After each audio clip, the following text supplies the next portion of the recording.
In today's video, we started off walking downtown Milwaukee, and we made our way over to the Riverwalk. It's a nearly 3-mile long pedestrian path that hugs both sides of the Milwaukee River, connecting three of the city's most vibrant neighborhoods, the historic 3rd Ward, downtown, and Beer Line B.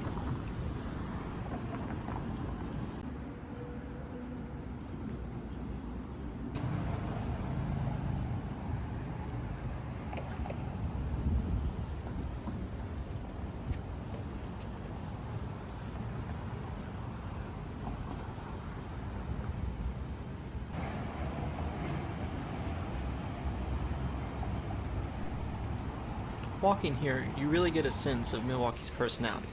Old meets new. On one side, you've got these historic brick warehouses that hint at a city's industrial past, and on the other, sleek modern condos and offices rising up. Along the way, there are outdoor patios, local shops, and lots of public art.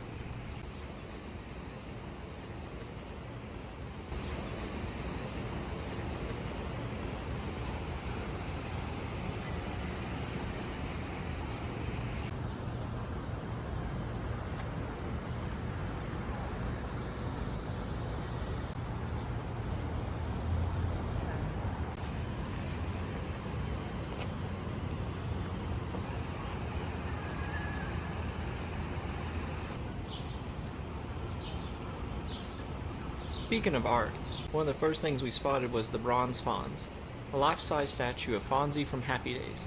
It's probably the most quirkiest photo ops that you'll ever find, and yes, I had to give him a double thumbs up.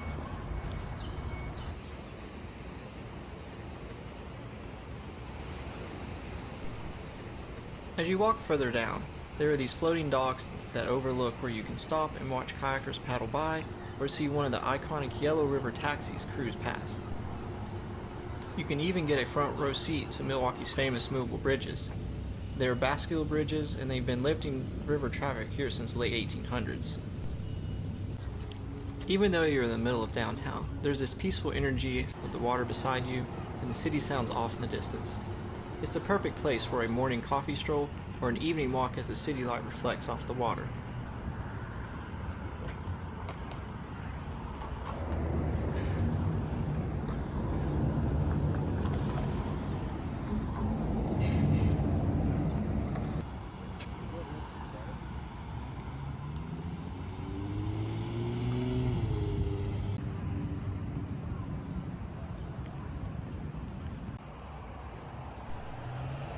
As we walked further downtown, I started noticing something interesting.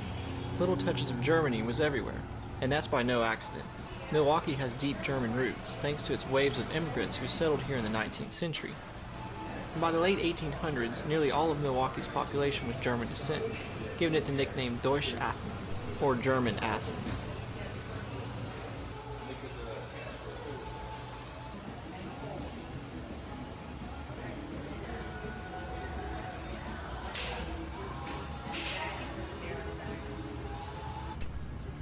Walking through the streets, you can still see that influence. The architecture in some parts of downtown nods to the traditional European styles. Brickwork, arched windows, and details that feel like you're stepping back in time. You can feel it especially near the old 3rd Ward Street, where cobblestone streets and historic buildings house shops selling sausages, cheeses, and German imports.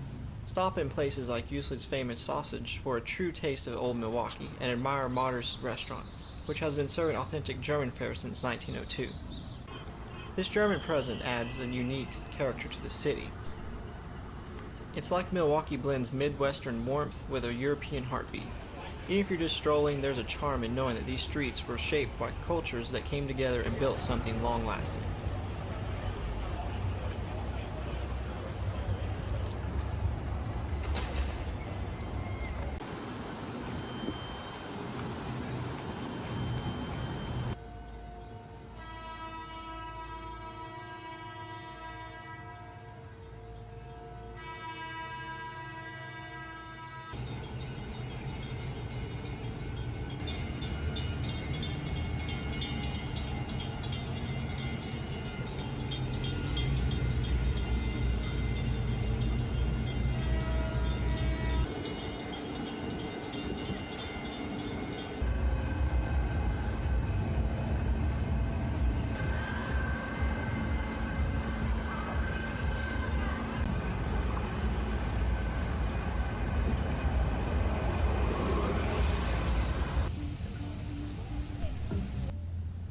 After leaving Milwaukee, we headed north and arrived in Sheboygan Harbor, and honestly it's hard not to instantly slow down and take it all in.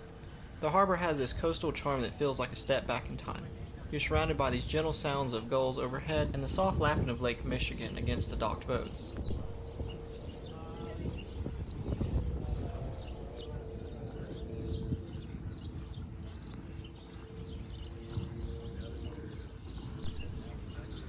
Sheboygan itself has long been tied to the water. In the 1800s, it was a key hub for shipping and shipbuilding, helping move lumber and goods across the Great Lakes. Back then, schooners and steamships crowded the harbor. Today, it's a much quieter scene.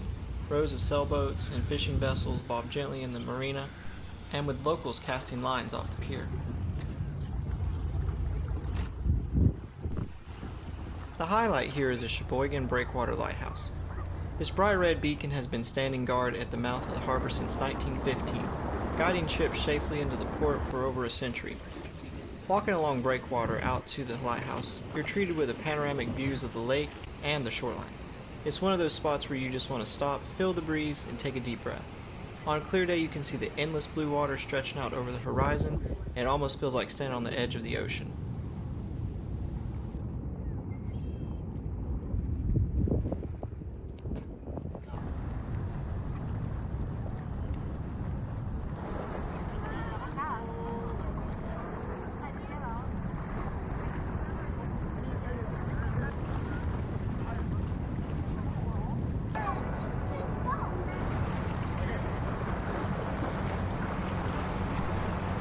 There's also a nearby beach area, North Beach, that's popular in the summer with families, spreading out picnic blankets and kids playing in the sand. Sheboygan has even earned the nickname the Malibu of the Midwest, and that's because of its surprising surf culture, and that's thanks to the way Lake Michigan's waves roll in. Surfers actually flock here during the fall and winter when the swells pick up.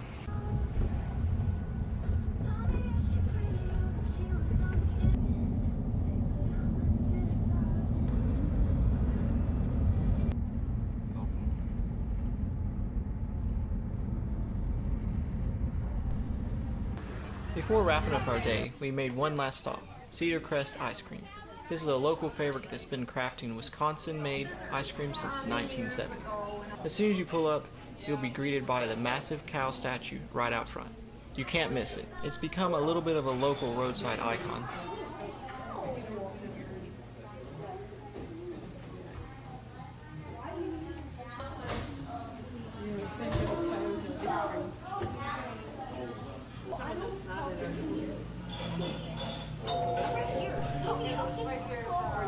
The lines are long, but it's worth every minute. Once inside, the smell of fresh waffle cone hits you right away. And at Cedar Crest, it's all about rich, classy, creamy flavors made with local dairy.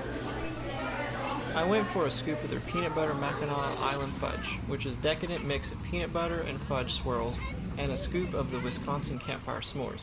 Vanilla swirl with marshmallow, graham cracker bits, and a little bit of chocolate swirl. Only Wisconsin can make ice cream this good.